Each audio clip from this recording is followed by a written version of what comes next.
Good evening from the State of Kuwait. Welcome to the 7 o'clock news for Friday, the 26th of September 2014. I am Dalia Badran with the headlines for tonight.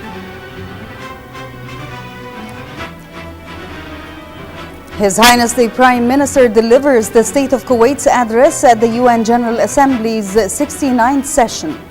The First Deputy Premier and Foreign Minister affirms that GCC completely stands with the international alliance against the IS militants. US-led airstrikes on the IS militants destroys 4 tanks during a 4th night of bombardments in Syria. Taliban fighters seize control of a strategic district in eastern Afghanistan after a week of fierce fighting.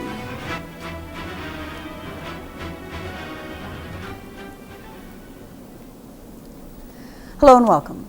His Highness Sheikh Jaber al-Mubarak al-Hamad al-Sabah, the Prime Minister, who is heading the State of Kuwait's delegation to the United Nations General Assembly's 69th session at the UN headquarters in New York, and with His Excellency President of the Republic of Iraq, Dr. Fuad Massoum.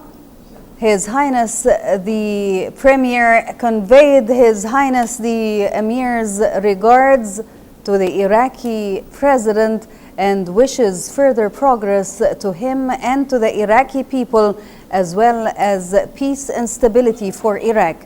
His Highness Sheikh Jaber al-Mubarak exchanged views with His Excellency President Massoum on all Arab-related issues that are listed on the UN General Assembly's agenda. In addition to the historical UN Security Council resolution on fighting terrorism and foreign militants. The meeting was attended by the First Deputy Premier and Foreign Minister Sheikh Sabah Al-Khalid Al-Hamad Al-Sabah, the Minister of Oil and Minister of State for National Assembly Affairs, Dr. Ali Al-Umair, as well as the advisor at the Emiri Diwan, Muhammad Abdullah Abu Al-Hassan.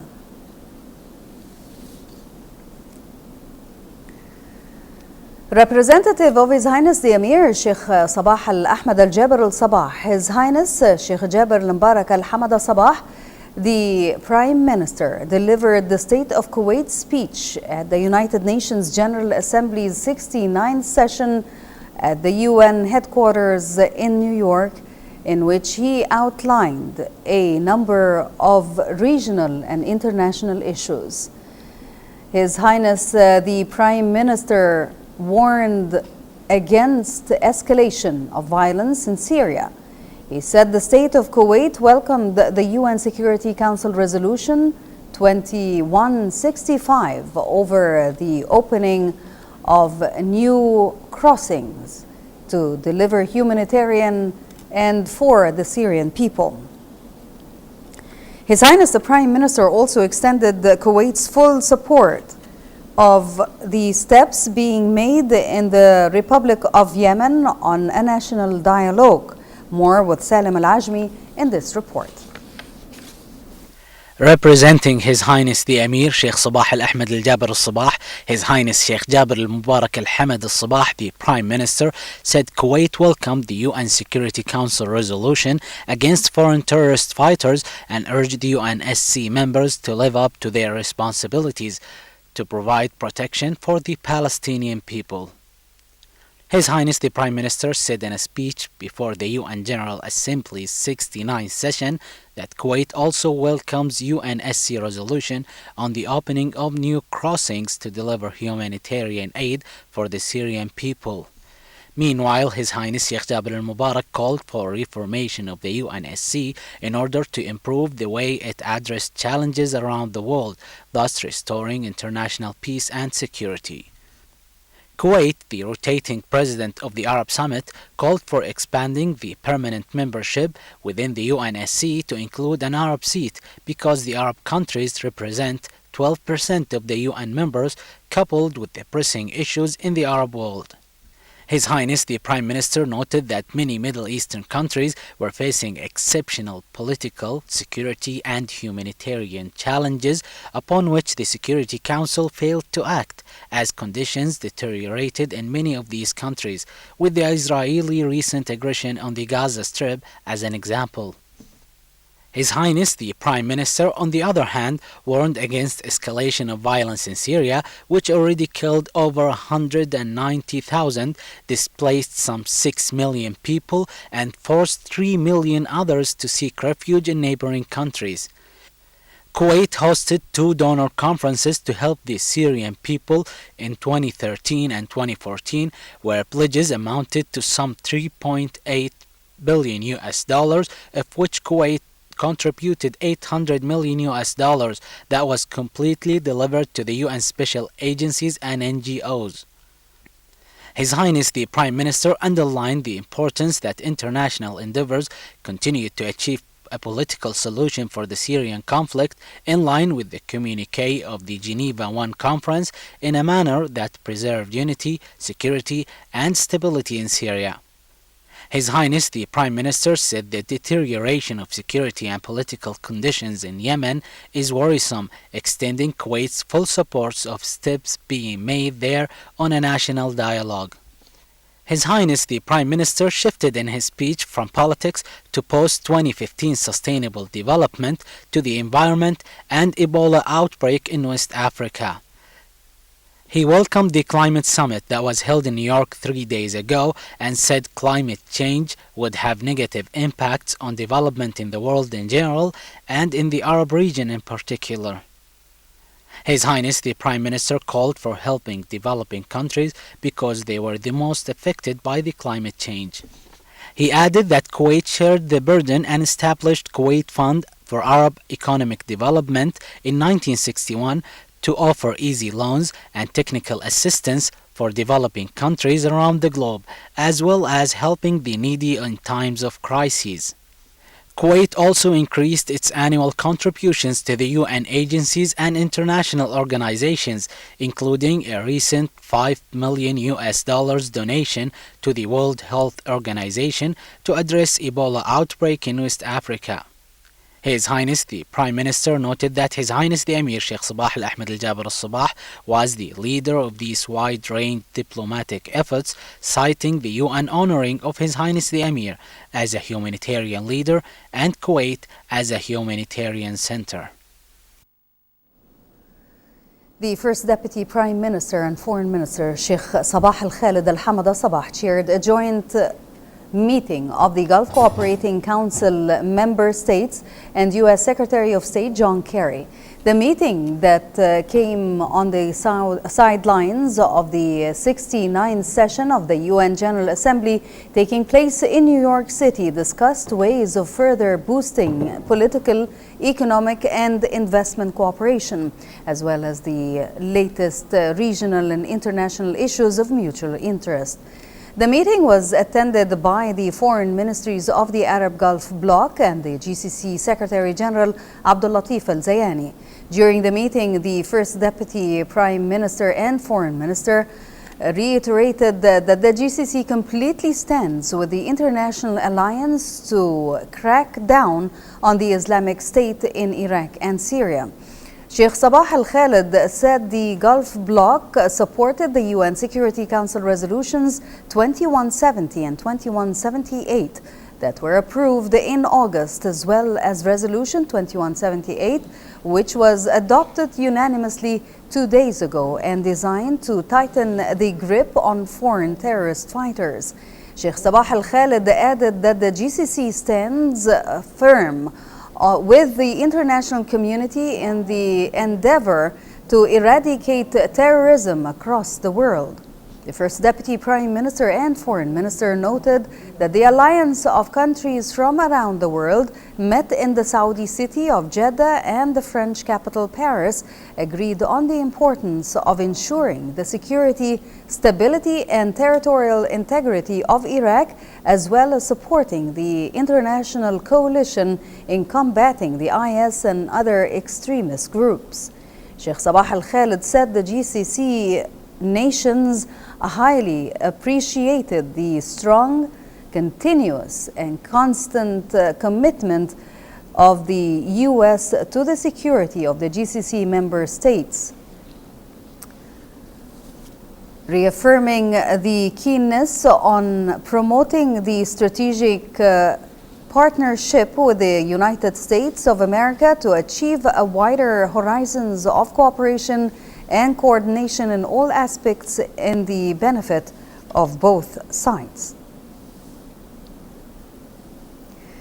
The First Deputy Prime Minister and Foreign Minister, Sheikh Sabah Al-Khalid Al-Hamad Al-Sabah, reaffirmed the commitment of the Gulf Cooperation Council to the international resolutions aimed at confronting terrorism and extremism across the world, chairing a meeting of the GCC Troika with the Russian Foreign Minister Sergei Lavrov on the sidelines of the 69th session of the UN General Assembly. The First Deputy Prime Minister and Foreign Minister called for further coordination and cooperation among allies and regional groups to maintain and preserve the international peace and security. Sheikh Sabah Al-Khalid Al-Hamad Al-Sabah also noted that the GCC member states support the international community in the effort to eliminate terrorism based on the agreements in the Jeddah and Paris meetings. First Deputy Premier and Foreign Minister Sheikh Sabah Al-Khalid Al-Hamad Al-Sabah met with the Foreign Minister of the Islamic Republic of Iran, Mohammad Javad Zarif, on the sidelines of the United Nations General Assembly 69th session. Both sides touched upon bilateral relations between the two countries, as well as the latest regional and international development of common interest. The meeting was attended by the Director of the First Deputy Premier and Foreign Minister's Bureau, Ambassador Sheikh Dr. Ahmad Nasser Al Muhammad Sabah, and Director of the Gulf Cooperation Council Affairs, Ambassador Nasser Haji Al Mizian, and host of foreign ministry officials. First Deputy Premier and Foreign Minister Sheikh Sabah Al-Khalid Al-Hamad Al-Sabah met with the President of the current session of the UN General Assembly, Sam Kulisa. The two officials discussed the latest regional and international developments in addition to issues listed on the agenda of the UN General Assembly's 69th session.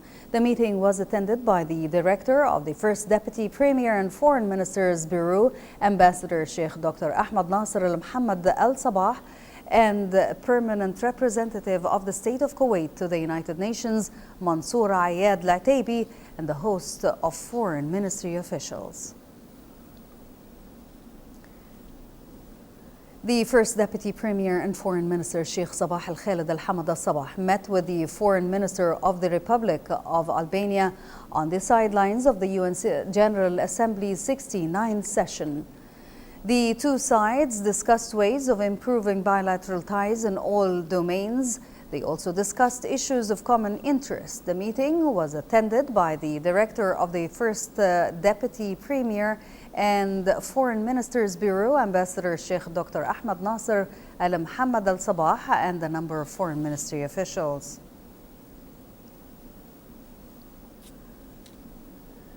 The U.S.-led airstrikes on the Islamic State militants today destroyed 4 tanks and damaged another during a fourth night of bombardments in Syria.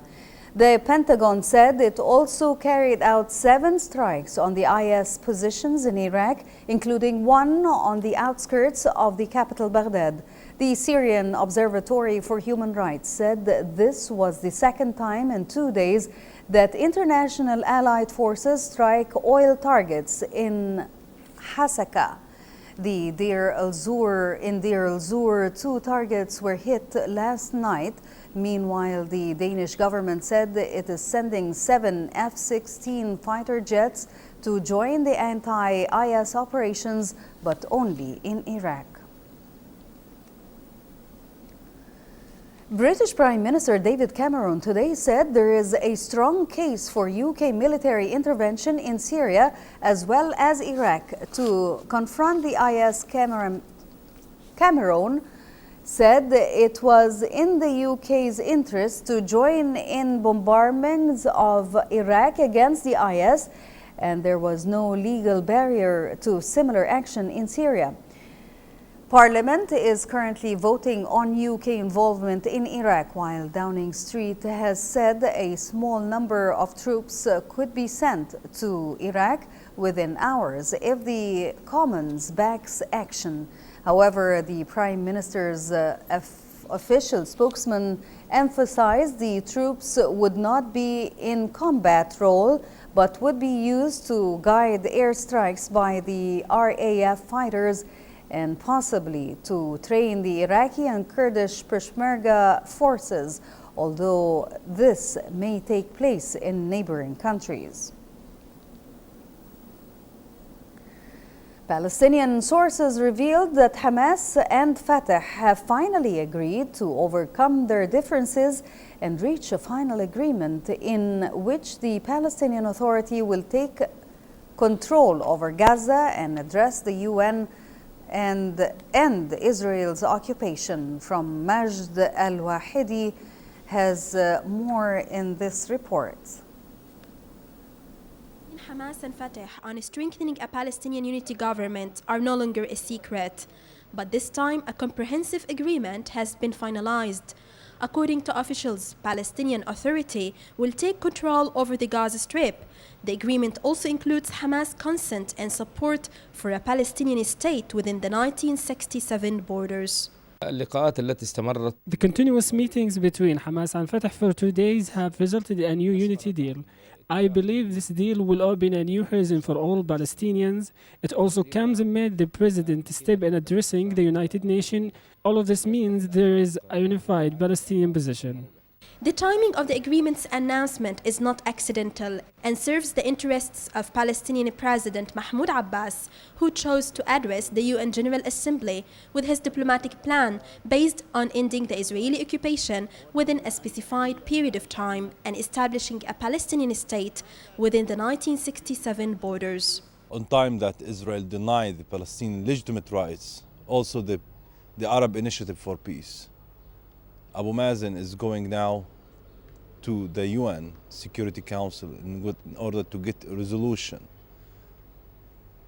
that extend the negotiation with the Israelis for 9 months. In the 9 months, Israel has to withdraw to 1967 border. With the end of Gaza's ceasefire between Israel and the Palestinians, Gazans rebuild their hopes that the unity government and the new changes would bring an end to their suffering and reconstruct what the war has destroyed. Negotiations between Israel and the Palestinians have reached a dead end. Establishing a unity government and addressing the United Nations are the only options that Palestinians have, especially as Israel continues to deny and violates several human rights. Majd Al-Wahidi, Kuwait TV, Gaza. Thank you, Majd. Taliban fighters have seized control of a strategic district in the Afghan province of Ghazni. Insurgents killed about 70 villagers after taking Ajri Stan district late on Thursday after a week of battles. Officials said 15 people suspected of collaborating with authorities were beheaded, including women. Fighting is continuing as security forces by the region try to regain the district, but officials fear surrounding districts are now vulnerable to attacks. The fall of the district comes days before Afghanistan's new president, Ashraf Ghani, is due to be inaugurated. The new British ambassador to Kuwait, His Excellency Matthew Lodge, held his first press conference since taking his new post. With 110,000 visas issued for Kuwaitis in 2013 alone, Lodge reinforced that ties are strong between Kuwait and Great Britain, saying he hopes to encourage that relationship to continue to grow. At the British Embassy, reporter Badriya Al-Saleh brings us this story. His Excellency Matthew Lodge just held his first press conference as the new British ambassador to Kuwait. At the event, Ambassador Lodge discussed a wide range of topics, but focused his priority on reiterating the importance of the political relationship between Kuwait and the United Kingdom, and ensuring that he seeks to help those ties become even stronger. The British Embassy will be doing over the coming years how important the relationship with Kuwait is for the United Kingdom, and our determination to continue to advance and strengthen those links across the full range of business, whether it's politics, culture, business, defence, security. We are here and we want a relationship that is about partnership, it's about trust, and it's about substance. Lodge began by congratulating His Highness the Emir Sheikh Sabah Al-Ahmed Al-Jaber Al-Sabah for being named a humanitarian leader and Kuwait as a humanitarian center by the United Nations earlier this month, praising the philanthropic efforts carried out by Kuwait, especially in reference to the Syria crisis. Regarding current world affairs, specifically in the Middle East, he reassured that various instability in the Arab world is encouraging the UK to take responsibility and work with countries in the region to promote peace and stability in order to find peaceful solutions to regional crises. I think delivering on those points, I want to see a relationship which goes from strength to strength, that builds on what we already have, and where people increasingly recognise that the British Embassy is amongst one of the best in Kuwait, that the relationship with the United Kingdom is amongst those closest relationships of Kuwait, and that we strengthen the partnership and cooperation between our two countries. Lodge indicated his goals while serving in Kuwait first and foremost center on strengthening the already strong and long relationship between the UK and Kuwait. He also plans to encourage British companies to launch investments in Kuwait, as well as procure a team to facilitate advancing visa procedures for Kuwaitis. At the British Embassy, I'm Badriya Al-Saleh, reporting for the English News. The International Student Network held an education fair at the Regency Hotel with opening remarks from new U.S. Ambassador to Kuwait, His Excellency Douglas Silliman. The fair included representatives from the 9 U.S. colleges and universities. Some of the participating colleges and universities include Pennsylvania State University, Rider University, St. Joseph's University, Drexel University, and Pace University. Our correspondent Ghonwa Jabouri was there and has the following report. Higher education is believed to be one of the most valuable assets in today's world for a number of compelling reasons.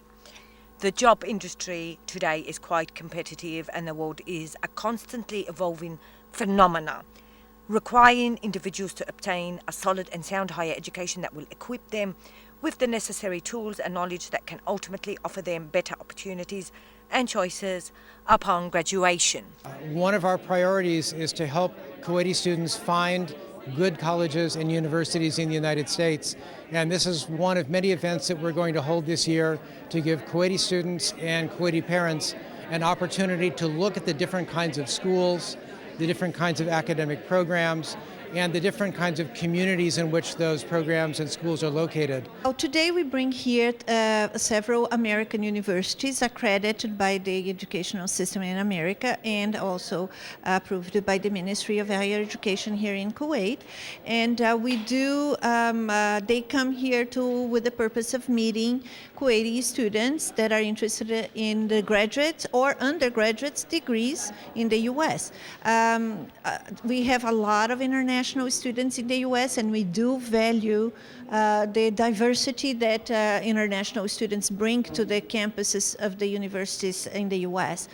The American Education Expo brought representatives of accredited American colleges, universities and ESL programs to help students be better informed when wanting to make choices related to higher education. This year, I think we're really pleased to be holding fairs in a year where far and away the United States was the most popular school or area to study in, selected by students who won scholarships in 2014.